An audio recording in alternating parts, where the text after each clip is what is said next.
All right, so we're going to, in this presentation, put some large numbers into context because I've noticed that for myself and for many others, we hear numbers on the nightly news, we read news articles about this and that, and we spent billions of dollars to the Ukraine, and that's great, we think, but we have billions of dollars, and we spent trillions of dollars here, and we spent thousands of dollars and millions of dollars, and it all gets lost after a while. And so what I'd like to do here is help us understand how big these numbers are by providing a visual representation, and then by summarizing it at the end in terms of what it means to us as individuals in a practical sense. So how much is this? Well, this is $100, and I always feel great about myself if I have one of these in my pocket because it's not that common, and I just kind of feel a little bit rich in that moment. So I love having a $100 bill when that happens.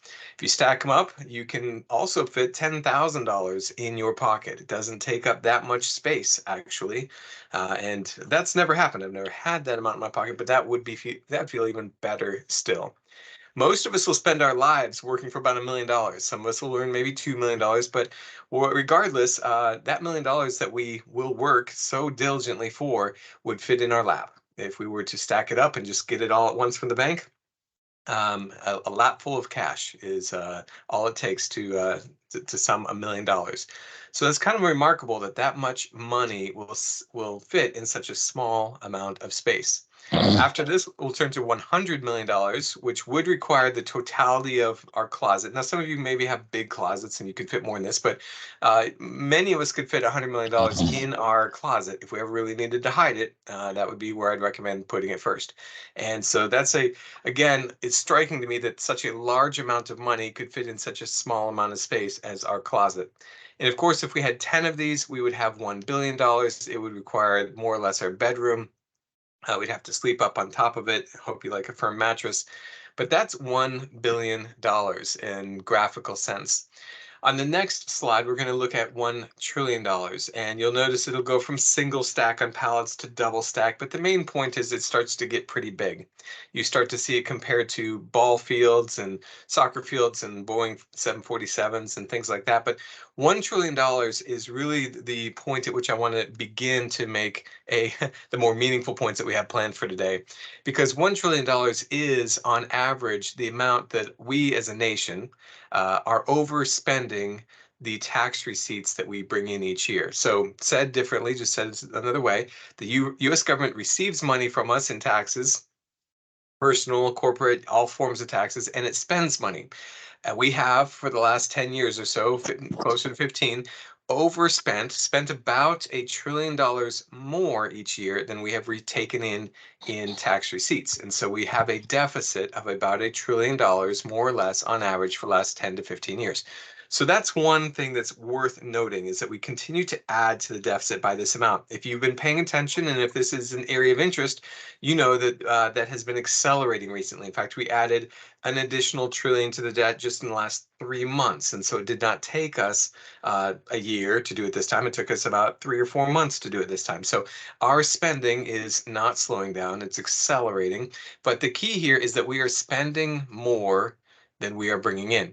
Now, I'll take one last stab at trying to put into perspective how large $1 trillion is by saying this, that if you were to spend $1 million a day, if that was your job, you had to spend $1 million every single day, what would you spend it on? You might go buy a nice house, then you'd buy some really fancy cars, you might buy the biggest diamond you can find, maybe some expensive artwork, and then maybe an airplane. After, say, a few months, you'd probably get tired of spending $1 million. You'd start to search, well, I've got 8 airplanes, I've got this. What can I possibly spend today's $1 million on? If you had to spend $1 million every day for 2,000 years, you still would not have spent $1 trillion by now. Let me say that again. If you'd spent $1 million a day for the last 2,000 years, you would not have spent $1 trillion yet. You would have spent closer to about 750 billion, so about 3/4 of that amount. So that might help you realize that to spend $1 trillion is a lot of money, but to overspend $1 trillion is even more money. That's a ton of money. Now, it is helpful for us to understand if we're overspending by $1 trillion, but our budget is 100 trillion and we're only spending 101, we're overspending by 1%.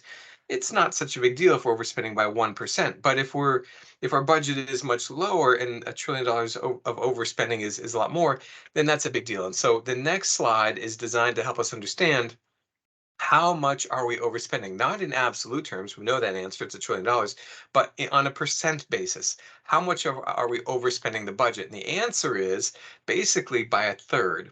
So for the last 15 years or so, and I apologize that I love this chart, and I don't have an updated version of it, but I can assure you that recently it has come down a little bit from the peak of COVID, but it has not come down a lot. So we are overspending in general our budget by a third. Now think about your personal budget. If you're making $50,000 a year, to overspend by a third would mean you're making 50 and you're consistently spending $67,000 a year. Well, how long do you think you can consistently overspend by a third of your income? Well, not very long, because people have to lend to you for you to be able to overspend. And eventually people are going to say, you're not a good credit risk. I'm not going to lend more to you because I don't think you're going to pay that back, which is a little bit of foreshadowing as to where we're going here as in this presentation. Now, the next thing we want to look at, if we're overspending by a third, that's important to know. But the next question we should ask is, well, are we perhaps getting back on track? Maybe that was a COVID era issue or a temporary thing, and maybe we're getting back on track. And so on the next slide, I'm going to show you kind of a view of the past and a view of the history. And really all you want to focus on is you want to focus on the red, and in this case, green bars as well.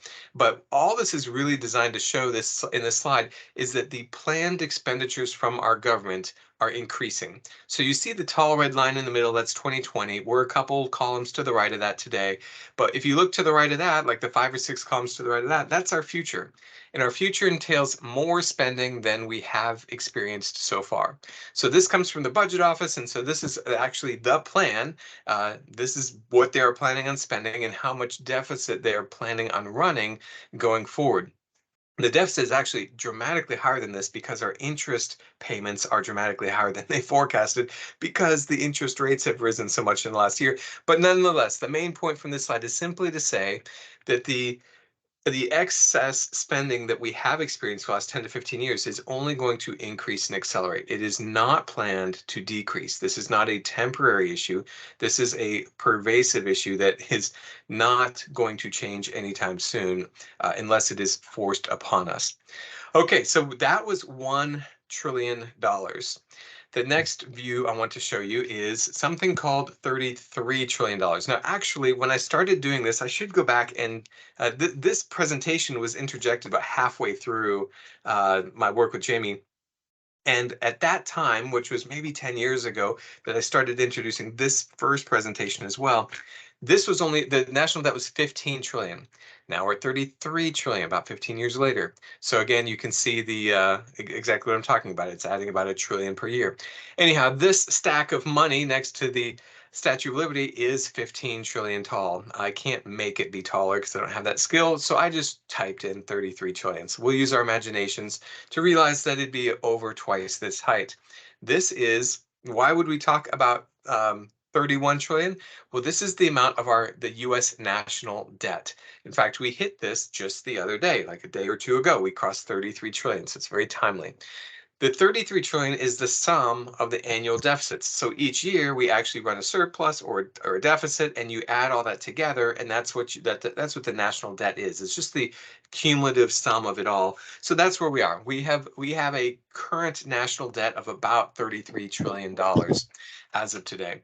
And so let's talk about that. Is that a big deal or not a big deal? Well, it actually is a pretty big deal. If you are old, I don't know how many of you are old. I am 50 now, so I remember back about 10 to 15 years ago, and certain countries, the PIG countries in Europe, required bailouts because they had too much debt. And the measure of that was if they had more than, they actually had a couple measures. One was if they had debt to GDP, gross domestic product, value everything that their country produces, of more than 100%, they were considered to be too far in debt. Some used 100% as that yardstick, others used 120% as that yardstick. Regardless of which yardstick, because there were different yardsticks used, regardless, the US government, our country's government, has now surpassed both of those yardsticks. Our national debt now exceeds 120% of our gross domestic product. And you might ask, why are we not getting a bailout? One, no one will give us money because why would they give the richest country in the world money? No one likes us that much, but they will lend to us, extracting interest. But the other thing is we have an incredible privilege that allows us, and I cannot emphasize enough how incredible this privilege is. And this privilege as a nation is that we are the reserve currency of the world. And that is a whole nother topic for a whole nother 1 or 2 or 3 or 4 hours of conversation. But take my word for it right now that we have an incredible privilege or incredible benefits to being the world's reserve currency. And as a result, we don't have to be bailed out when other countries necessarily would be. Now, that will remain true as long as we remain the world's reserve currency. And if you pay attention to news and if you care about global economic, macroeconomic, fiscal policy, things like that, which probably none of you do, but if any of you do, you know that there are people who are gunning for us and trying to dethrone us from that position. They're very, very active in that. It's the BRICS nation. They met just last month to continue in that effort. And so our reign as the world's reserve currency of the world is not guaranteed to last forever. And in fact, it might not even last very long, which is very important for us to have some basic awareness of as we live our lives. So anyhow, $33 trillion. Now, I love this speech. I think the information we're conveying this evening is very important, but I'm going to advocate that you listen to, and by the way, if you're not on mute, you might want to put yourself on mute. There's no, you wouldn't want your background noise, any conversation with your wife or kid to come through.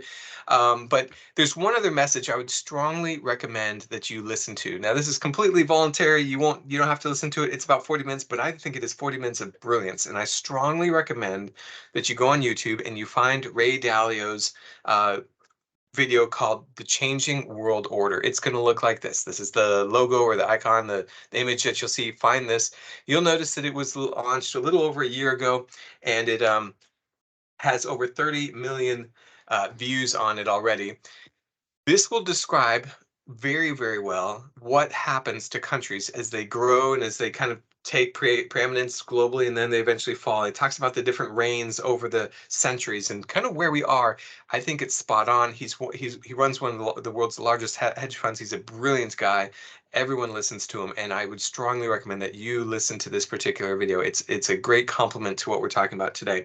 So with that little advertisement over, I will keep on moving. So I've got one more number for you. We did 1 trillion, which was the annual deficit. We did 33 trillion, which was the sum of the annual deficits. So that was our national debt. And now there's one other number that's not included in either of those. It's 193 trillion. In fact, you'd have to look on this picture to find it. It's the tall one that goes way off the top of the page. You can't even see the top of it. $193 trillion is an incredibly large amount of money.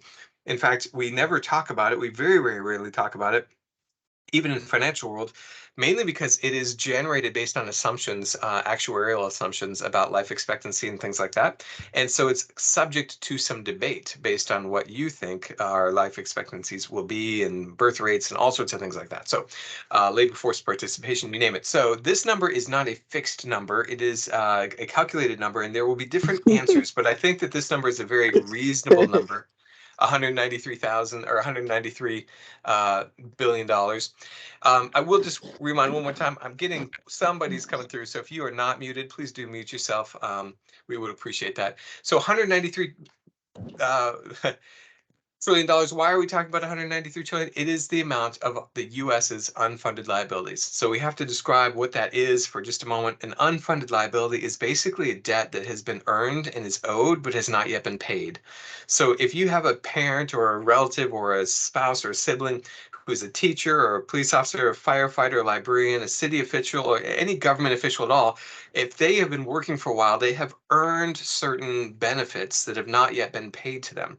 They might be retirement benefits, they might be other sorts of benefits, but they have earned them. The government owes them, but the government has not yet paid them. And not only does the government owe this amount of money, but they have not set aside the amount of money to pay that debt. The government operates differently. They do not follow GAAP accounting, which every other business has to. So every other business has to set aside corresponding funds to meet those financial obligations that they've accrued but not yet paid. But the US government is different. They do not have to do that. So they choose not to accrue because that would be very expensive and they would rather spend all the money than save it, which is all accrue just means set it aside or save it. So the US government does not save for their future benefits or liabilities. And even though they've been earned, which is again counted from every GAAP accounting and every other company's legally required behavior, and the amount of that unfunded liability, not saved for liability, is $193 trillion, which is a gigantic amount of money. It is unbelievable how large that is. Well, in fact, let's talk about how large that is. How do we put that into perspective? How do we make that real for us? Well, there are 24 million people, 15% of the workforce that, by the way, participate in this unfunded liability portion. But we as a nation have 335 million people living in the US. This would include men, women, and children of all ages. I happen to have 2 young daughters. They would be included in this. So I'm part of a family of 4. They are in this number, 335 million. So if we take these amounts of money that we've just discussed and we divide them by our population, the total population, not the workforce, but the total population, we can understand how much we would each have to pay. What is our fair share? How much would we have to pay to rectify this? Well, first, if we wanted to no longer have this annual deficit of $1 trillion a year, we would each need to pay the taxes we're already paying, and we would need to pay per person an additional $29.85. Let's call it $3,000. So for me as a family of 4, I would be responsible for 4 people worth of $3,000. So I pay all my taxes as normal and another $12,000, which is a ton of money for me. That would be extremely difficult for me to pay another $12,000 a year of taxes.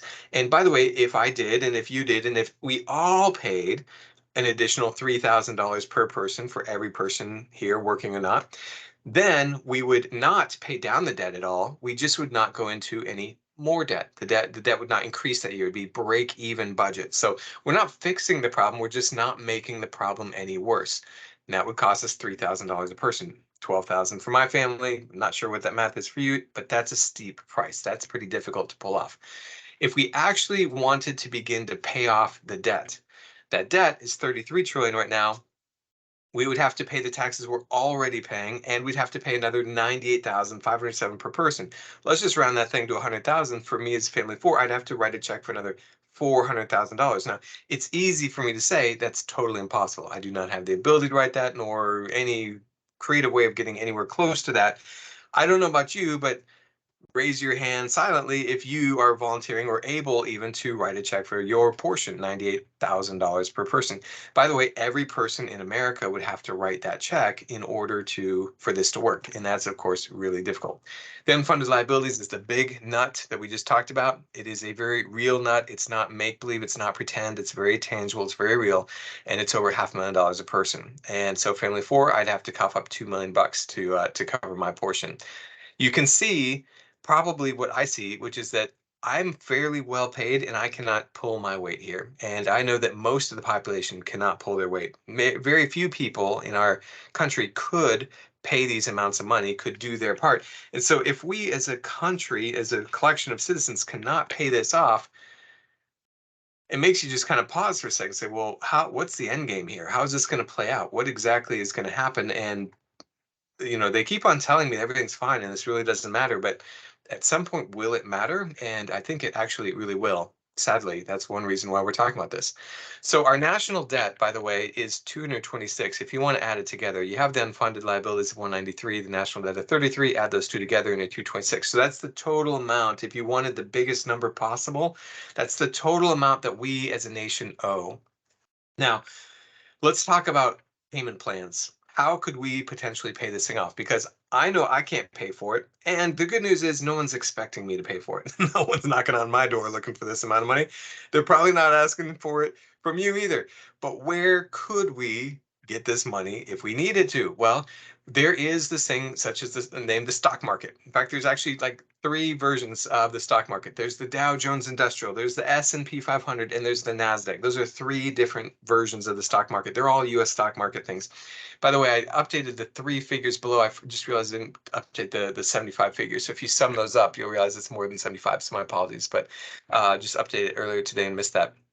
Regardless, the main point here is if we were to liquidate the stock market or use all the stocks in the stock market and basically give all those shares to all the stocks away to pay off some of our debt, which, by the way, we can't. You and I own that debt, and people in foreign countries own that debt. But nonetheless, if we hypothetically could, then we would be able to pay off 75 trillion. It's actually probably closer to 80, 85 now that I just do that math quickly in my head. But nonetheless, 75, 80, 85 trillion dollars is how much we could pay off of that $226 trillion if we basically liquidated all three, the US stock markets, all three of them, plural, and just gave them away. And so again, that's not a practical option. We have no authority, no ability to do that. We'd be stealing from ourselves anyhow and all the other people. But the main point here is the total value of the stock market is only about a third of what we need. It doesn't solve the problem. And we didn't tax more to get there. We didn't give away a part of those companies. We gave away the totality, 100% of every single one of them. So that doesn't get us to the answer we need. So let's look at another scenario. One other scenario is to say, well, there's a bunch of wealthy people out there and I can't pay, but they certainly could pay and they've got a lot of money out there. So what if we were to look at all the billionaires? And I'm not interested in taxing them more because that, I can tell you, that won't get us anywhere, at least for this exercise.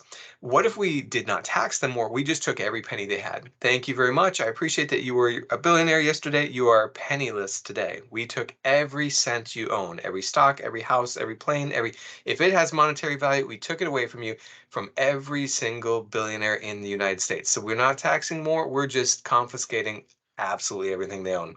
If we took the net worth of all the billionaires and we used the funds generated from stealing everything they have to pay off this debt, it would provide another $6 trillion, which is great, except that's only about 2 or 3% of what we need. So I appreciate very much. I'm looking for the answer and I want other people to be the answer. I want other people to pay this debt because I know I cannot pay this debt. But when we look at other people, they don't have the ability to pay this debt either. So that's a big problem. Now, there is a scenario, and by the way, I could drop down and I could spend time and do the same exercise for millionaires if we were to include all the millionaires. And that gets us a little bit bigger. It roughly doubles this number, but it does not get us to the answer. So if we skip the millionaires and then we say, well, what if we just took everything from everyone? So when I mean everything, I mean your clothes, your car, your house, your food, everything. And when I mean everyone, I mean the rich people, the billionaires, the millionaires, and everyone on this phone call, and everyone in DFW, everyone in the US. Basically, the total household wealth of everybody in the United States. If we took everything, what would that be worth? It's worth about 157 trillion. Now the dilemma there is we owe 226 and that's 157. And we took away basically everything. There's only one thing that we didn't take so far. The one thing that hasn't been taken yet are government assets. Government owns lots of buildings and national parks and expensive fighter jets. When we fold that in, and now we're talking about basically the total US national assets, the value of everything on our soil, or owned by our citizenry, and it's about 196. Now, there's a word, I don't know if you know this word, but there's a word that is sometimes used to describe a situation when what you owe is greater than what you are worth. And I don't know, I'm blanking on that word right now, maybe it's coming to you, but that is a dangerous word to acknowledge when you look at the state of our national economy, because we owe more than we are worth as a nation. And it is what the amount we are owing that we owe is growing at very quickly, a much faster rate than what we are worth. What we are worth is growing also, but at a much slower rate. So the divide, the gap, the delta is increasing, meaning our indebtedness is getting worse every year. So again, that's just important to know. That's helpful to know. Not many people are really vested in sharing this type of information, but I am. This is important to me. This is the type of thing I'm passionate about. To make this practical for us, because I'm really not interested in just tickling your ears, I want to talk about what you and I typically expect from the US government. And so what we typically expect from U.S. government is two things: Social Security and Medicare. So we're talking about, what do you get? We're paying into these funds, and when we retire, there's some type of financial benefit that comes our way that will help support us when we're no longer able to work, when we're too old to work. So let me show you a Forbes article that is really succinct. This is from a couple years ago, but I guarantee you, I really just like the way it shows up on the screen. Nothing has changed since then. Here is that Forbes article. I underlined the first point I want, which is basically to say that as it relates to Social Security, as of the year 2023, it will only be able to pay out 76% of benefits. So right now, Social Security is paying out full benefits to the people who are receiving those benefits. But it's basically going to run out of money in a certain sense of that word. And I won't spend time on describing what that sense of the word is, but it will basically run out of money, so to speak, and it will only be able to pay out the income that it receives, or receives in, and that will be about 76% benefits. So people who are receiving Social Security today will see a 24% reduction in 10 years. So 10 years might feel like a long time from now for you, or it might feel right around the corner, depending on how old you are. But for me, that's a few years before I start to hit age 65, about 5 years before that. So I'm kind of hoping there's something left by the time I get there, and it's beginning to dwindle in advance of that. That's concerning. And of course, Medicare is the second half. That's the bottom part here. This is basically saying it's going to run out. It will only be fully funded for 3 more years. It ceases to be fully funded as of 2026, 3 years from now. And as of 2026, the benefits that they'll be able to reimburse at will drop by 9% to 91%. Each year thereafter, it will begin to drop further from that. Same is true for the Social Security up above. It won't, that 76 number will only decrease over time with each year thereafter. So the main point of this is to highlight that you and I are paying into a system that has had enough money historically, because we had a certain number of workers relative to the recipients, and that ratio is changing in a very negative way. And so now it's running dry, and it's going to run dry in the next 3 to 10 years, depending on which one you're talking about. And their ability to actually pay out what has been promised is going to end, and they will be able to pay out much less. The main point of this is simply to say that our financial well-being is increasingly our personal responsibility, because the safety nets that have historically been present are unlikely to be there in the same way, in the same measures that they have historically been there, if at all. And so I want to summarize this with that point. So this is the summary of this first presentation.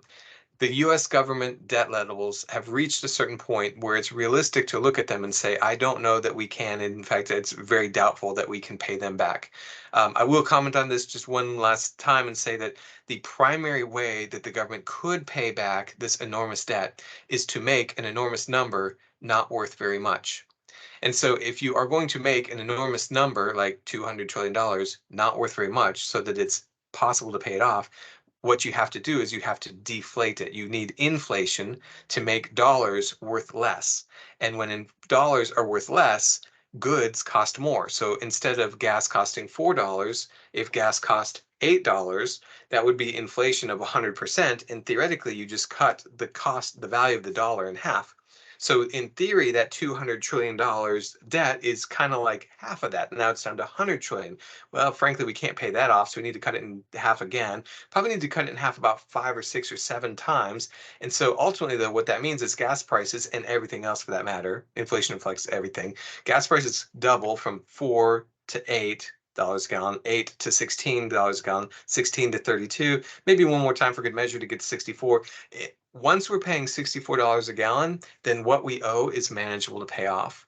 But the problem is all the savings that we have has been wiped out, because the $10,000 we saved, or 100,000, or even $1 million that we saved, when you're paying $64 a gallon for gas, is nothing. It doesn't get you very far, and all of a sudden everyone's savings is wiped out. So there is no really good way out of this, unfortunately, and that's a very sobering reality that I reluctantly want to share. But there is a second presentation, which is the good news.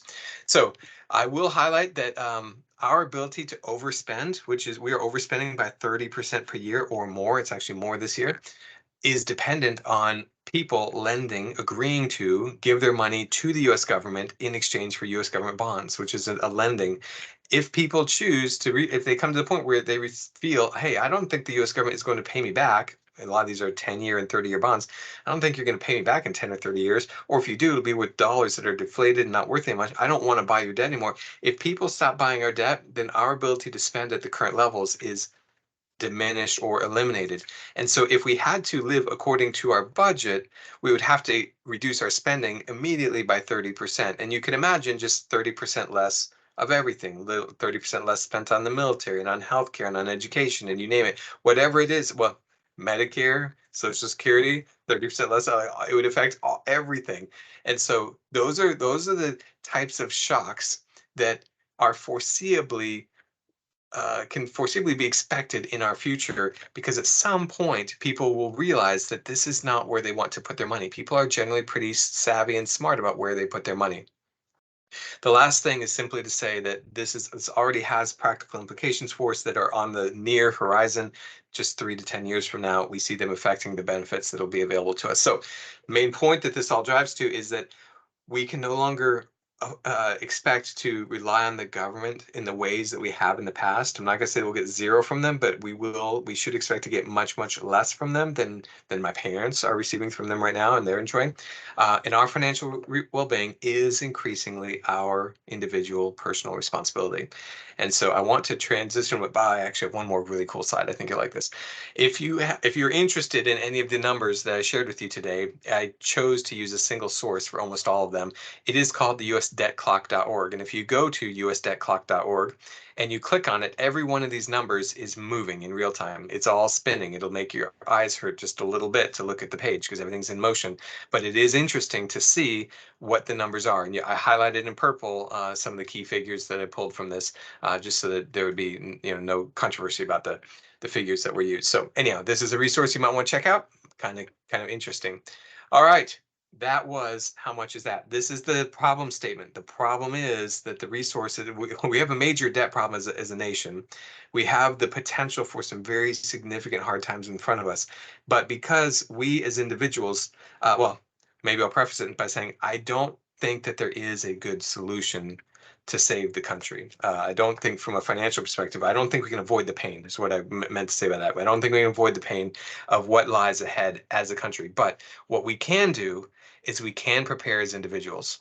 And so that's what the second presentation is about, is positioning yourself in a way that you are protected. Although there may be a tremendous amount of pain going on around you, I want you to have a different experience. I want you to live life to your fullest. I want you to be protected from this because you have taken different steps than other people have. So with that, I'm going to come out of presentation mode and I'm going to transition to sharing the second presentation. Give me 1 second for that, please.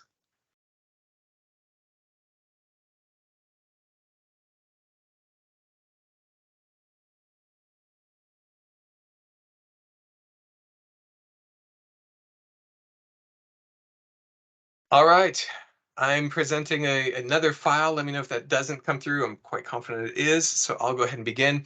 This is something this is actually the original presentation back in the day. There was only one, and it was this second one, and it was good news. And so that's why I wanted to share it. Now it's actually a really relevant answer to a problem.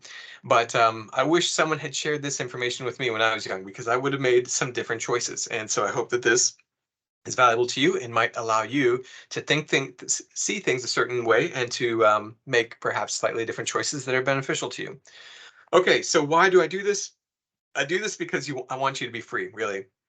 I have, over the last 20 years, spent quite a bit of time counseling people who are in major debt situations, and there's no easy out. There's no silver bullet. It's painful to get out of debt every single time. And what they really need is they need they need someone to be an advocate and to help them and to be a shoulder and an understanding voice, along with a little bit of financial actual knowledge, but that's really the minority of what they need.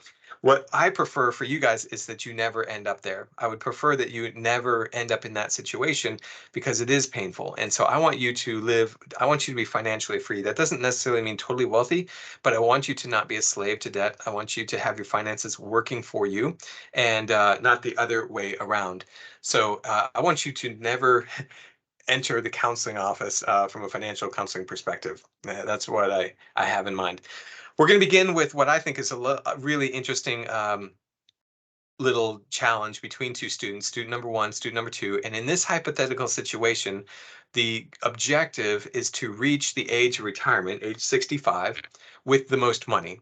And money won't make you happy in life. I certainly can attest to that. But money is fundamentally not a bad thing to have. And so in this, again, we're just going to look at who will have the most money at age 65.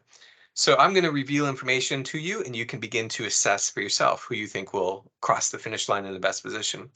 At this point, student number one and two are saving the exact same amount, $2,000 each year. There's no difference. So it's really impossible to have a favorite at this point. Each of them is putting their money to work and earning the same return. And that's a good thing. So that they're putting their money to work, that's great, and that they're earning a good return, that's great. But the returns that they're earning are not different. So it's not a point of differentiation.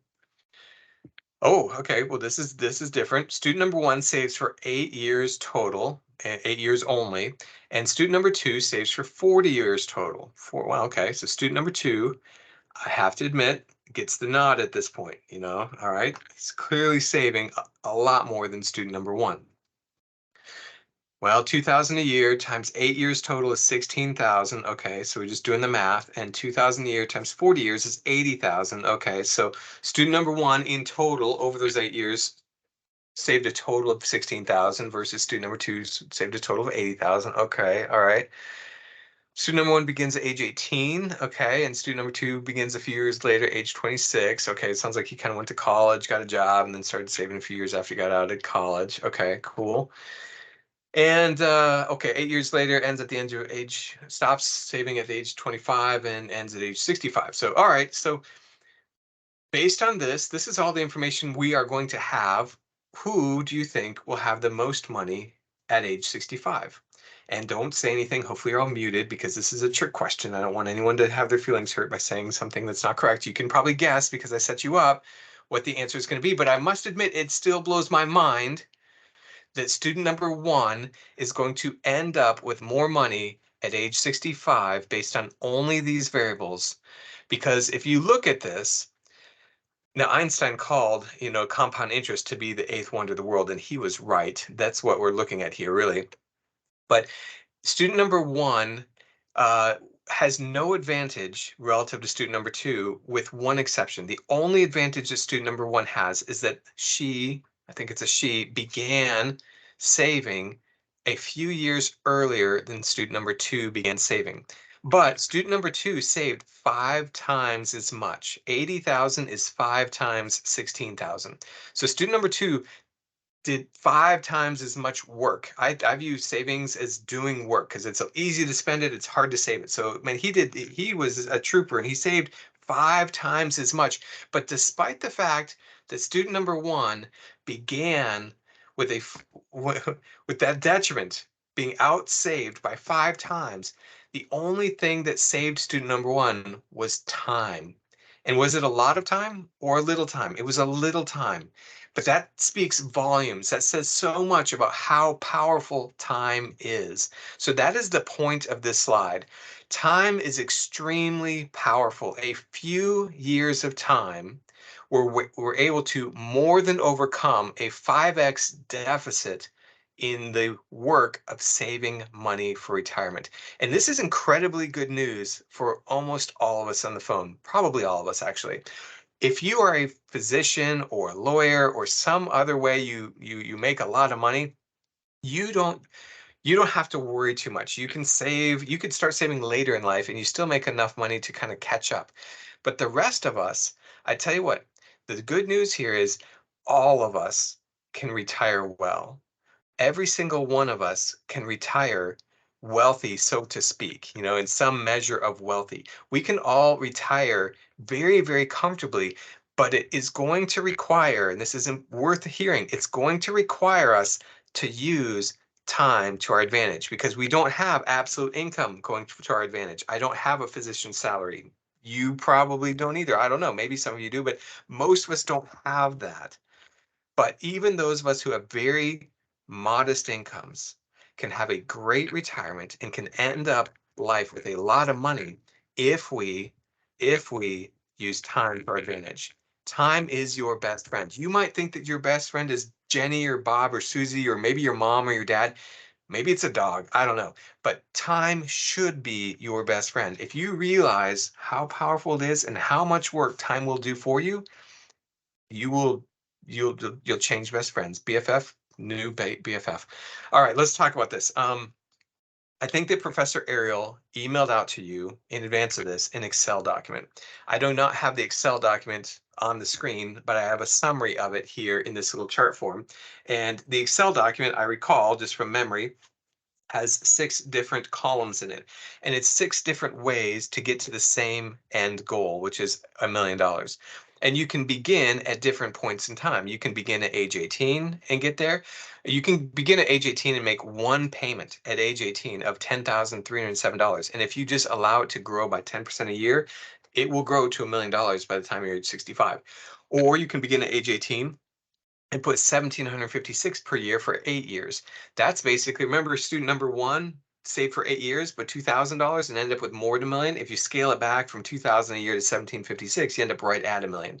Or student number 2 began at age 26. So if you look at age 26, now he ended up just under $1 million. He didn't quite get there because he was investing $2,000. If he had invested $2,054 every year for those 40 years, he would have gotten to $1 million. And you see that in the sheet. If you start at ages 30, 40, and 50, you see how many years you have left and how much money you have to save each year to get there, and ultimately how much work you are doing. So on the slide that I'm showing you here, the column on the right shows you how much work you are doing versus how much work the time is doing. So the example number 1, where the single payment of $10,307 once at age 18 is the example where we do the least amount of work, because that $10,000 payment, $10,307, turns into $1 million. $1 million is almost exactly 100 times 10,307, which means we did 1% of the work. We did literally, this is so valuable to hear. We did 1% of the work and time did 99% of the work. Do you have any other friends who will do 99% of the work and never complain to you? Dude, I don't. Not even Jamie. He would complain if I took advantage of him like that. Okay. So time did 99% of the work. If you look at example 3, that was student number 2. He had to ultimately save $82,000 to get to the $1 million. $82,000 relative to $1 million is 8%, 8.2%. Still, time did 92% of the work. We did 8% of the work. Holy cow, I will make that trade all day, every day. If someone wants to do 82% of the work, I will flood them with my dollars, as many dollars as I can find. Take my dollars and do the remaining 82%, because that's what time will do. If you look at starting at ages 30, 40, and 50, you have to do 10% of the work, 21% of the work, or 40% of the work. A lot of people never really get around to saving, sadly, and so they end up doing 100% of the work because they never really get there. But time will do unbelievable things for you if you allow it to, and if you know to ask it to. Maybe that's the key, is just knowing to ask. So tonight, you are aware that you have a new best friend called time, and it will do incredible amounts of work if you ask it and if you allow it to. And so, all right, let's talk about that. I'm a math guy. I'm a little nerdy. I apologize. I did this in Excel. You can do this in Excel too. I'm going to show you the math. It's super, super simple. It's so easy. It's fun. It's almost fun to create. Think of this as being an Excel worksheet with some columns and some rows. I typed in the first column a year, 1, 2, 3, 4, 5, 6, 7, 8, right? And you can keep on going. Then I typed in an age, 18, 19, 20. You can start with your age. Instead of 18, if you're 42, put 42 there. I don't know. And then a beginning balance, had no dollars to start with, but I made a contribution on January 1 of $2,000. I earned 10%, which means I earned $200. That's a $200 return. And I ended the year with $2,200. Right? So 2,000 plus 200, the 10% return, end with 22. That becomes the beginning balance. Ended this year here, it becomes the beginning balance. I do not make another contribution. No more money from me. Just let this grow. 10% of 2,200 is 220. So you end that year at 2,420. You can see it just keeps on going down, down, down, down, down. This is really simple. Nothing fancy about this. If you want to see what it looks like, this is the way you normally see that. You see it just kind of charted out over time. 2,000 grows. This is so simple that it's boring, but this is what it looks like to make money. That's not boring at all to me. Now let's try to juice this a little bit, because remember, this column was empty. The January 1 contribution, we only made one contribution one time, but in no other year did we do that. So let's change that. Let's add in contributions in all subsequent years. It's the same math, same principle. The 2,000 goes to 2,200, which becomes the beginning balance. You add 2,000, so then you have 4,200. 10% is 420. You end the year at 4,620, and the math goes down. Okay, so simple math, we get this. But here's where this is really interesting, and I'm going to ask you to test yourself. Pay attention, because this might have lost you. You might have considered this slide boring, but now pay attention. This is cool. Really cool if you can get it. Question for you. How does this math show why student number one won, right, the contest, right? And I got a little arrow, little cheater there. Still, there are 7 or 8 row columns here. Which column represents the amount of work that you did as an individual in this situation? Well, it was probably pretty easy for you to find that. This is the column, the January 1 contribution column. This is the column that represents how much work you did. You did $2,000 worth of work in the first year. You did another $2,000 of work in year 2. And every single year you did $2,000 of work. This is how much work you did. So what column represents how much work time did for you? This column does. Now, what's interesting, year 1, work. You did $2,000 worth of work. It did $200 worth of work. In this case, work was only, the time only did 10% of what you did. That sounds like what a lame friend would do, right? 10% of the work you did. Lame. All right, now let's go to the year 2 though. You did $2,000 worth of work. It did $420 of work. It's all right, slacking a little bit less, but you're still doing more work than time is. But year 3, it increases. Year 4, it increases. Year 5, it increases. Year 6, 7, and by year 8, time is doing more work than you are. And guess what happens in years 9, 10, 11, 12, 30, 40, 50? This number gets huge, and your work always remains the same. 2,000 never changes. But this number gets huge. It takes off. Pretty soon, this time is outworking you so much that by the time you hit 65, it has done 99% of the work, or 82% of the work. It's done the vast majority of the work. Even though you did most of the work initially, it does most of the work eventually. It takes time for time to work, but time does miraculous things. The reason, to answer this question, why does this math show that why student number 1 won? It's because student number 1 saved for 8 years, these 8. And by the time student number 1 stopped working, her time was already contributing more than 2,200 per year. Student number 2 began the next year at age 26, not shown here, with his 2,000.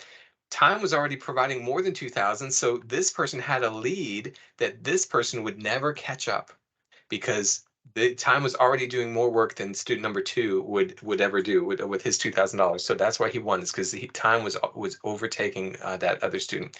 It's amazing. It's awesome. It is so cool, and it makes me motivated to let time do stuff for me, because I want to have a good life in retirement. Okay, so all we did is chart it out. This is the same thing, but when you save a little bit of money every year, it grows a whole lot faster. I want to show you this chart though from a slightly different angle. So this chart, we're familiar with this. It looks boring. This is what our bank statement says. It says you got 25,159. Okay, cool. But where did that really come from? That really came from this. So you had a single contribution of $2,000 in year 1 that grew over time to be 4,287. Right, over time it grew. And then you made another contribution of $2,000 in year 2 that grew. But at this particular point in time, in year 8, this second year's contribution grew to be only $3,897 because it had 1 year less time to grow. That makes sense. And so this $25,000 that you have is the sum of all the contributions and what they grew to be. And that's really important to understand, because the most recent contribution really didn't help that much. The ones that really help you are the ones that you started really early on. Those early contributions really become something meaningful. And I want to test your understanding of this with the next slide. So with the next slide, what am I trying to show you here? In light of the statements I just made, like if you can replay those in your mind, you'll have the answer. This is a bunch of $2,000 investments growing at 10% per year. That's true. But what I'll highlight as you try to figure this out is that a $2,000 investment growing at 10% per year for 48 years will grow to be almost $200,000. Similarly, a $2,000 investment that grows at 10% a year for 47 years will be this second, will go to $175,000 right in there. And you can see that it's not a linear line, it's an exponential line, which means it looks like a ramp and it starts to really take off. And so if you remember, student number one invested for only 8 years, and in this case, there are eight yellow columns. Those 8 yellow columns are the amounts of money that student number one's $2,000 investments grew to be. Student number two very diligently did a lot more work, made $42,000 40 investments of $2,000 each over 40 years. And they grew to be these amounts under here. They all are growing at 10% per year. The return is the exact same on every single one of these. But because he started later in life, his biggest accomplishment grew only to this figure, which is, a little bit less than 100,000, because he gave it less time. So time didn't have as much opportunity to work. And so if you sum the value under the curve between the two, the yellow has more value than the blue. That's why her portfolio was worth more. And so what this highlights to me, and what I want to highlight to you, is that you have yellow years. Your yellow years begin today. The yellow years are simply the years that you can save for which you can give time, the most time to work. And so if you choose, if you like this message and say, wow, this is compelling, this is awesome, I'm motivated to save. I think I'll begin next year.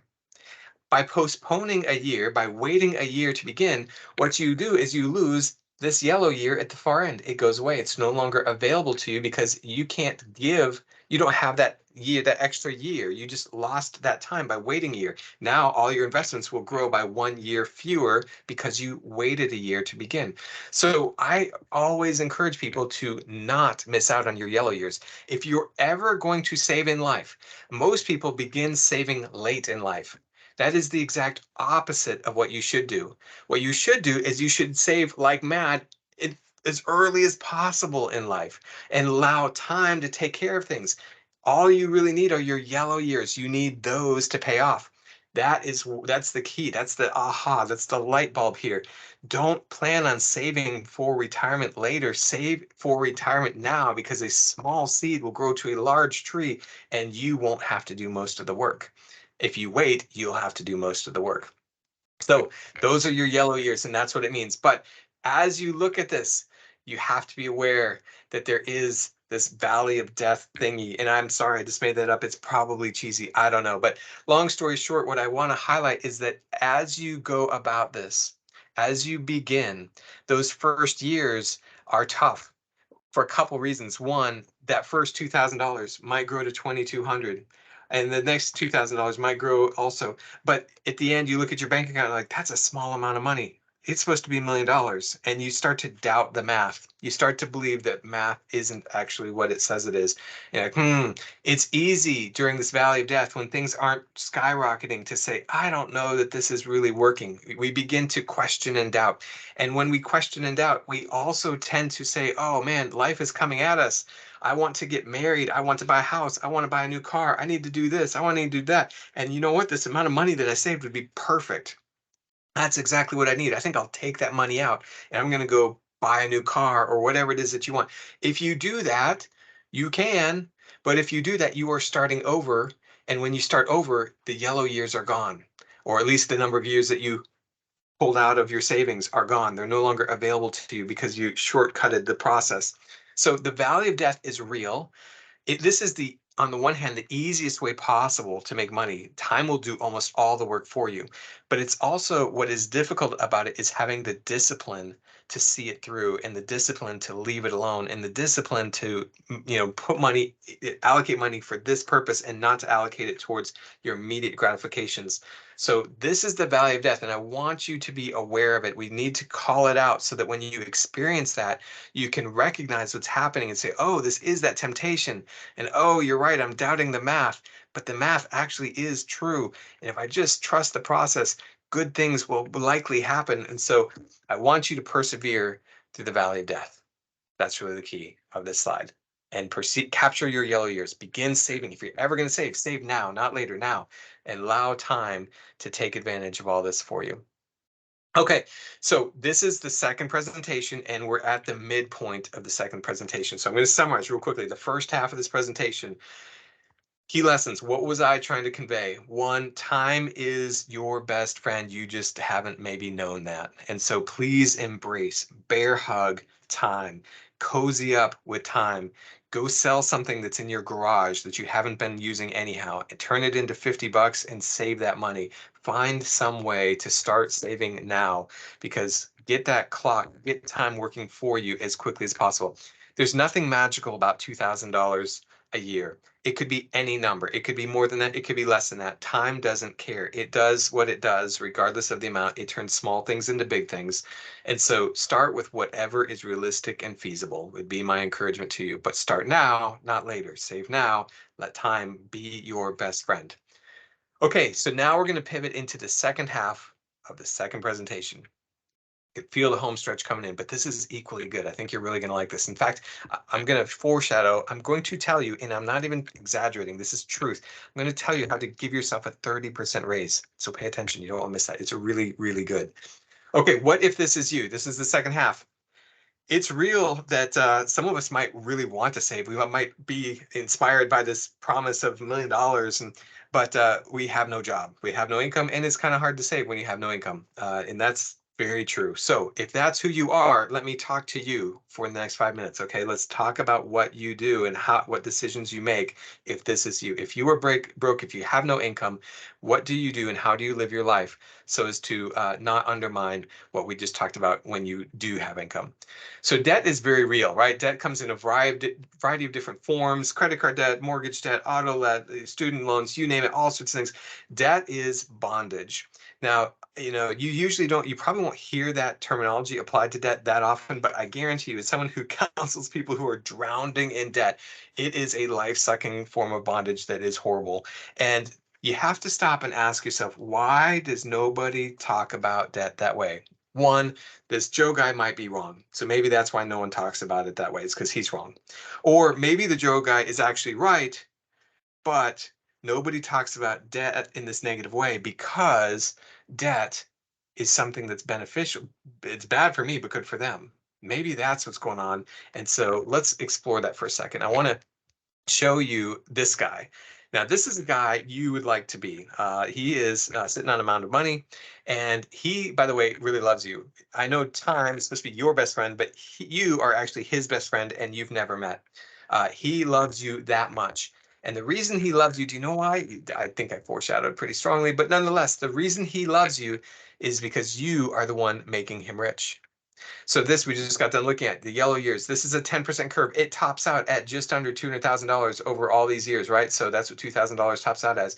I want to show you this curve. This is a 10% curve. And right next to it, I want to put an 18% curve. And I want you to see how high the 18% curve gets compared to the 10% curve, right? So in a second, I'm going to go to the next slide. We're going to look at two curves right next to each other.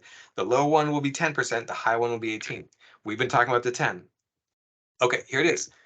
This is our magnificent yellow years curve way down here. It's hard to see. It's puny. It's teeny. It's just dominated by this 18% curve.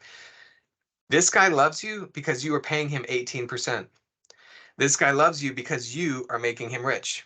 Every time you carry a credit card balance, credit card balances now are over 18. They're probably over 20 most of the time. You are paying an unbelievable amount of money on a percent basis, which grows at this curve at this rate, to somebody else. You are making someone else very, very wealthy. And it's my strong admonition that you make you wealthy and not other people. You worked hard to earn your money. You should keep it. You should enjoy it. It should be yours. So please don't give your money to other people in the form of interest. Now, not all your debt has 18% growth, but I do want to highlight, or 18% interest rate. I do want to highlight that credit cards generally do. And whether it's this or other things, the same principle applies. When you pay interest, you are making someone else very wealthy. So on the last slide, I asked the question, why do we not hear negative language used with this concept of debt? Why does my comment that debt is bondage kind of sound out of whack? Well, it's because everyone else makes a fortune off of your indebtedness. They want you indebted to them. That's how you are making them very rich. And so they're not going to use any negative language to describe it. They're going to talk about the 4 easy payments, right? You walk into the car dealership, what can you afford? So it's all they're trying to frame everything in a way that causes you to be indebted to them because you make them very wealthy. That's why this guy likes you so much. He's lending to you and you are making him very wealthy. Keep that in mind. Now, instead of paying other people interest, look to pay yourself that interest, to earn the return yourself. That's what student number 1 and 2 were. They were earning the returns themselves. So I often get this question so often that I just created a quick little slide. People will say, hey, Joe, I've got debt and I could either pay it off over time, but it's going to take me a few years to pay it off. But I'm motivated to start saving. Should I postpone my savings? Should I not save until my debt is paid off? Or should I start saving and pay debt off, but at a slower rate? Great question. So let me just answer it this way. Usually, the amount of interest that you pay on your debt is greater than the amount of the rate of return you can expect to reliably earn on your investments, because the investments are often very sporadic. They're up, they're down, they're up a lot, they're up a little, they're down a lot. It bounces all over the place. And so for the most part, it is wiser to pay off your debts. I will usually encourage most people to pay off their debts before they begin saving because they're financially better off that way. But here's the caveat. There are people who are wired in a certain way, and these people will never actually stay out of debt. As soon as they get out of debt, they go back into debt. So as soon as they pay off a car, they're, oh my goodness, I paid off my whatever, and now I could trade that in, and I could afford getting some. And so they trade in whatever they just paid off, and they go buy something nicer and more expensive, and they go right back into debt. If that is you, if you cannot resist, if you're honest with yourself and you say, I'm one of those people who is not likely to stay out of debt, I'm more likely to get right back into debt. If that's you, then don't bother paying off your debt first. Start saving while you're paying off debt, at a slower rate, because the savings, at least, is a positive thing that hopefully will persist. If you wait till you're out of debt and you just keep going back into debt, you will wait for something that will never arrive. And so that is my encouragement, is just to think about it from the psychology perspective. Mathematically, it's better generally to pay off your debt first, but if you're always going to be in debt, then just start saving today. Okay, so let's talk about debt for a second. Again, I've been using some language that's really stronger perhaps than most people, because no one has a vested interest in warning you against debt. But most of us really underestimate how negative debt is, or how detrimental it is, and how painful, how it really steals life from you. And if you could not live on $100 one month, it's very unlikely that you can live on $95 the next month, because you stole $5 from next month into the current month by going into debt. So a lot of people go into debt for wants instead of needs. We really need to become disciplined in terms of understanding, as we make decisions, spending decisions, whether this is a good spending decision or not. And is this something I really need, or is this just something I want? And is there an aspect of maturing and growth and discipline that I need to develop in myself so that I can better live out this life and accomplish these goals? Debt really should be viewed much more negatively than it is. We've talked about that. And most of us should have a very major goal in our life to be debt-free as much as possible. You can decide what debt-free means. There are people who will mathematically come in and say some debt's good and all that kind of stuff. And I get it. I totally get that. Got the master's degree in finance. I get it. But debt avoidance, repayment, paying it down, and elimination should still be a high priority. And you don't have to take it all the way to zero, but just realize that debt is making someone else rich instead of making you rich. And when you think about it that way, it's a whole lot harder to justify carrying any debt, really. All right. Fundamentally, though, also debt either decreases your ability to save or it delays your ability to save, which costs you those yellow years. You miss out on the yellow years because you're paying off debt during that time, and years to go tick by. And by the time you get around to it, you're student number 2, right? Or student number 3 who starts out later still. So that's another cost of debt that needs to be considered, is the fact that it delays, or if you do start saving, it diminishes because you can't save as much as you otherwise would, your ability to save and accomplish these goals. Okay, I want to talk about opportunity costs. And on the next slide, let's talk about this because we are creatures of habit. We tend to do the same things over and over and over. And so I'm going to lose you at the beginning of this, but I'm going to try to recapture you at the end of the slide. One Coke costs $2. And I love Coke. I think Coke tastes delicious. And so I really, really like drinking Coca-Cola. But at $2 per drink, if I go to a restaurant or whatever, let's just use $2. I found myself having to make a decision. All right, am I going to order a Coke with every single meal, or only with some meals, or with no meals, or how am I going to handle this? What decisions am I going to make? And so if I were to uh, drink Coke at every meal that of the year except for one, and save $2 that year by getting a water once, then I would, and I saved that $2 from that year, then 12 years from now, I could have $6, which is not very motivating. And 48 years from now, I could have 194, but like I'm probably gonna be dead. So, okay, I am not motivated by this one Coke analogy by any stretch. But if I start to think about it not as one Coke per year, but as reducing my, not eliminating, but reducing my Coke intake or consumption by one Coke per week, then all of a sudden that $2 is not $2 per year, it's $2 per week. And on 12 years, it becomes $300, or they're bigger numbers. You can see they're bigger. I'm still not convinced. But here's the key point. We are creatures of habit. And we must learn to say no to some things in order to say yes to the things that we value more. Most of us are not very good at that because we have not taken the time to figure out what we value more. If we do take time to figure out what we value more, it is much easier to say, you know what, I really want to accomplish three things, A, B, and C. And in order to accomplish A, B, and C, I'm willing to say no to D, E, and F, because I know that when I say no to those good things, which I also like, D, E, and F, it's enabling me to accomplish my goal of getting A, B, and C. The key to success here is identifying A, B, and C. What are the things you value most? None of us have enough money to say yes to everything. So we have to pick and choose what we say yes to and what we say no to. So for me, Cokes was a gradual change. I now very rarely buy a Coke, even though I really love Coke. But I very rarely buy it at a restaurant, at least. I will sometimes buy the 2 liter because I have decided and realized that I value other things more than I value the Coke in the restaurant. And I want other things more. And so I need to remember that in the moment so that I can have those things that I value more. I want to achieve and have the things I value most. All right, a movie theater versus a rental, it's the same thing. $5 once turns into nothing, but we tend to do things over and over and over. And so $5 per week, if we go to the movies once a week or rent a movie online once a week, adds up to a meaningful amount of money. All of a sudden, like, wait, that's kind of a decent amount of money. This is something that I've also chosen. Now, this is just me. It's not anything against movies, but because I like movies, but I tend to watch them from home instead of going to the theater just to save the money because I choose to prioritize other things to spend my money on and not these things. But I had to be intentional. And if you're married, you need to be intentional about doing this with your spouse so that you're on the same page and it's not constant argument.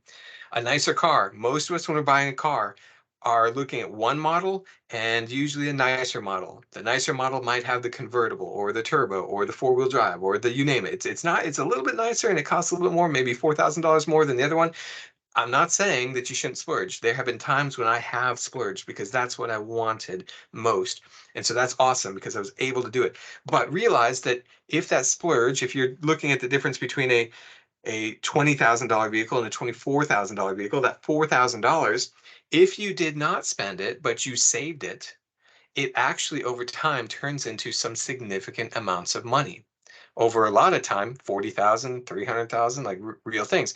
Now all of a sudden you add a few of these together and you're like, well, the 10,000 from here and the 25,000 from there and the 388,000, I add those all together. I'm like, I have a good deal. Lastly, I'm going to highlight a campus decision because I went to college many moons ago and lived on campus the first year and I ate at the pit, because that's what we called it lovingly. It was cheap food and not terrible, but anyhow, I noticed that the cool kids lived off campus and they ate at fancy places like Subway. And I wanted to be cool really badly. And so I petitioned my parents, please, please, please let me live off campus. And I know it costs more. And then I can't go to the pit for all my meals. I have to eat at other restaurants that cost more. And so anyhow, say it costs an extra $3,500 a year to live off campus. I don't know if that's really the answer, but that's my swag. I chose for my last 3 years, not the first year, but the last 3 years to live off campus. And if I had realized at the moment that I was spending $3,500 a year times three, I was spending a little over $10,000, that was actually $1 million decision. If I had saved that money, because somehow I was able to find that money, but if I was able to find that money and not spend it, but save it and let it just grow, that would have turned into $1 million right there. That was $1 million decision that I had no awareness of or wasn't thinking about from that perspective. And most of us are not thinking about our decisions from that perspective, from the perspective of what did things turn into over time. So I want to provide you with that awareness as we go through this. I want you to live life to its fullest, not just in the future, but also now. So I'm not an advocate at all of a scorched earth approach. Some people take that fire, with basically very, very, very lean living now in order to retire early. That's not me. That's not bad. That's a great thing if you are on board with that. But I'm really trying to promote or propose a balanced approach where you do live life now and you enjoy the things that you enjoy the most, that you value the most, and are still saying no to a few things that you can save at the same time, and use this newfound best friend time who will do unbelievable things for you, will move mountains on your behalf. You want to capitalize on that person in your life. So let's talk about education, because this is a college class. You are pursuing a college education, and education is generally one of the best investments you could possibly dream of. So I'm thrilled that you are spending money to get an education. Great choice, all things considered, generally speaking. But at the same time, it is not a justification. It's not a blank check. You should still, as you seek your college education, you should seek to do so as cost effectively as possible. My parents grew up in a generation, obviously well before me, and I'm probably older than many of you.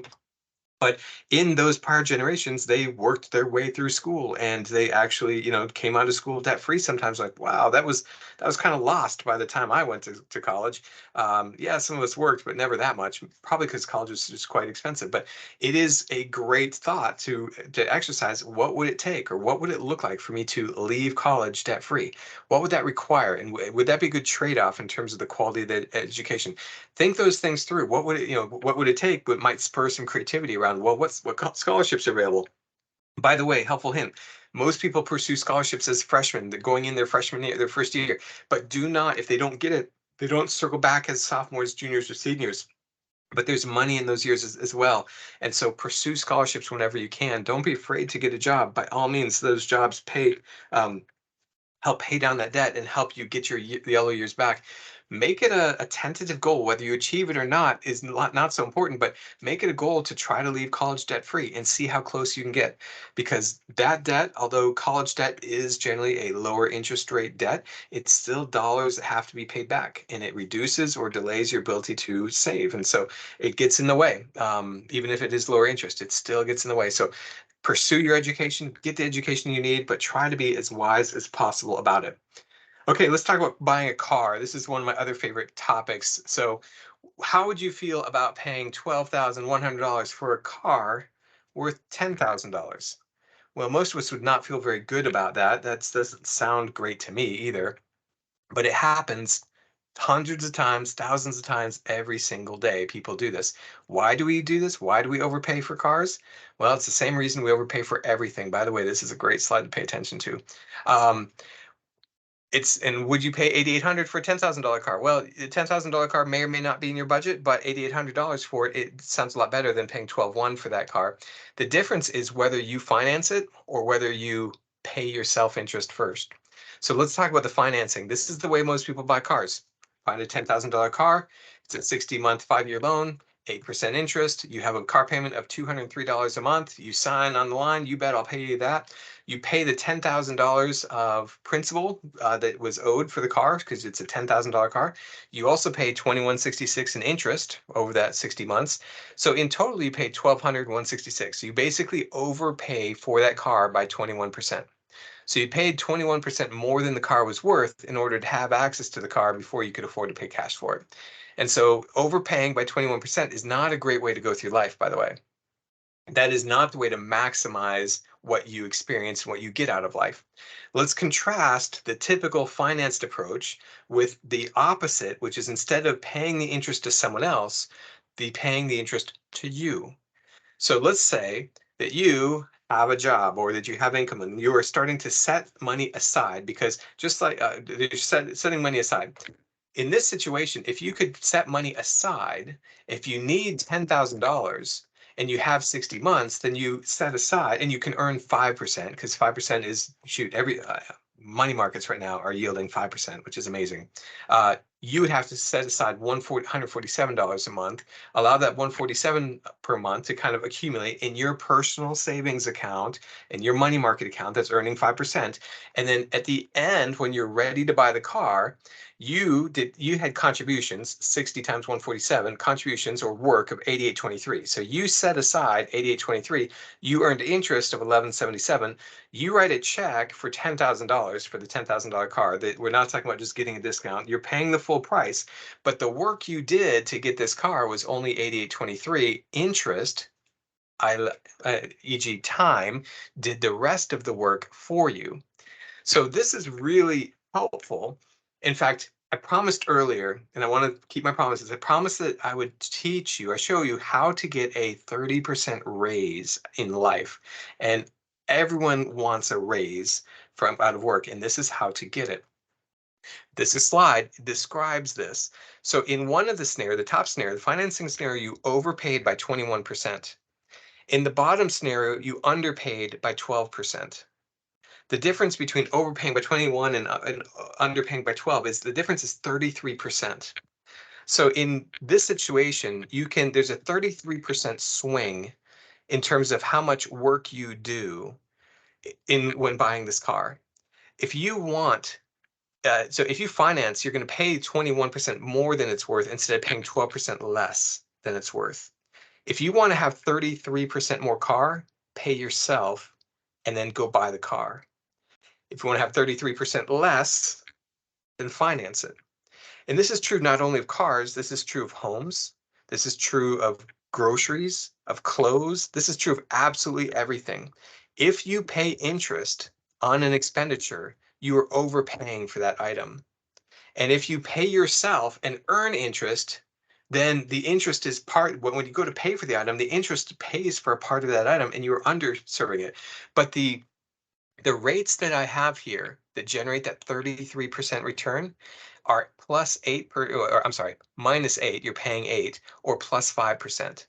Those are very realistic rates right now. In fact, if I were to run this with credit card, turn that 8% that you're paying to 18%. Now all of a sudden, you are getting 45% more out of life. You begin to realize that the people who are getting a lot more out of life aren't earning more than me. They have the same wage, they have the same job, they're paid the same amount, but they're a lot smarter than me in terms of how they manage their money and how they spend their habits. They have developed the self-discipline to pay for only things that they can pay cash for and earn interest with that cash while they're waiting to make those purchases. You will get 30% or more out of life. More house, 30% more house, 30% more car, 30% more clothes, 30% more grocery, 30% more everything that you finance versus can earn interest on. That is true. You can have a dramatically higher quality of life if you simply master this principle of never paying interest for things, but always paying for things based on a cash position that is earning interest while you're saving up for it. That is amazing. And you will have so much more stuff if you can get to that point, whatever that stuff is that you value.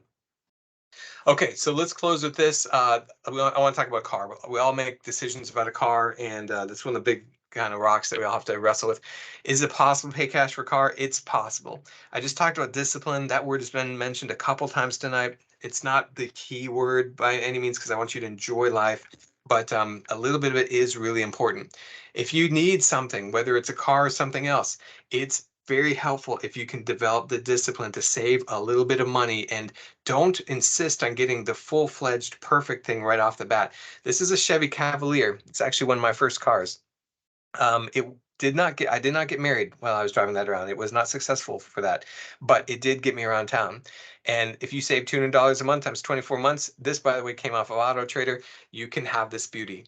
It will get you around. The key here, though, is the day that you buy this car with your $2,400, You do not stop paying yourself $200 a month. You never stop paying yourself $200 a month.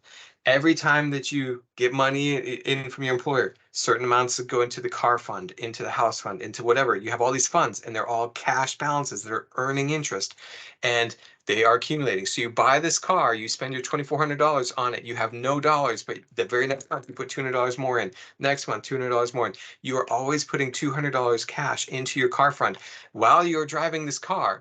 So now you drive this car for 18 months and you save another $200 a month, which means you have this car paid for plus $3,600. You use that to go buy your next car. You trade in the Cavalier, you bring your $3,600, together you get the Jeep. Now the Jeep might not be your end game, but it is an improvement and you're feeling better about your dating life, and so you make the plunge. But you never stop paying yourself $200 a month. Now you're happier with the Jeep, so you drive it for 24 months, and I'm ignoring depreciation here, so overlook that temporarily. But for the next 24 months, you pay yourself because you never stop paying yourself $200. Now you have $4,800 plus a paid off Jeep. You take it in and you buy the third car. Eventually you get to the car that you want, but even when you get there, you never stop paying yourself $200 cash. That's what it looks like practically to make your money work for you, because all those $200 in monthly payments to you are earning interest. Now you are not paying interest, you are earning interest. That's how you capture that 30% more stuff in life. This is what it looks like at a practical level to execute and make that happen. Okay. Wow, you guys have been awesome. 8:23. It is time to wrap it up. What did we learn today? This is what I hoped to communicate. Time is your best friend if you will allow it to be, if you will ask it to be, if you will position yourself. Please take advantage of time. It will do 99% of the work. You've got no other friend who will do that for you. Please take advantage of time. Save now, not later, because now is when you get your yellow years. So don't miss out on those early years. That is key. I didn't have time to say it, but it is really important that you earn a return. Just putting money in the bank, earning nothing, will not help you. So it is helpful to learn the financial basics. I would personally recommend subscribing for 1 year or 2 years to a personal finance magazine. Usually it's $12 for a 12-month subscription, like $1 per month, and just read it. Learn what a mutual fund is, learn what a 401k is, learn the basics so that you understand the things you need to understand in order to put your money in a position to earn a return. We've used 10% here today. That's because if you look historically at over the long periods of time, the stock market has earned on average about it depends on the definition of long term and stock market, anywhere between 8 and 12%. We went in 10%, but that is a long term average return that is reasonable. It is not by no means guaranteed, and I think the stock market's maybe in an interesting precarious place right now, but nonetheless, that's one way to learn the financial basics so that you can actually capture these returns. You will not earn a 10% return by doing nothing, and you must actually earn the return to capture the goal. Debt is much more dangerous than anyone will advertise, anyone will say. So you need to have respect for debt that did not come from the messaging from the media. Get rid of it as fast as you can. Be smart when you spend. I want you to spend on the things that matter to you most, that you enjoy most, so that you can enjoy life now. I want you to enjoy life now in certain regards, but also be saving right now so that you can let time be doing its thing as well. Be smart when you go through college. Be smart when you buy a car. Every dollar is a dollar. And so you can make good decisions or poor decisions at every step along the way. Thank you so much. I really appreciate your time. You guys have been great. I wish you the best. I'm going to just kind of come off of screen share and open it up for Q&A. So if you have any questions for me, by all means, feel free to reach out. Glad to converse with you.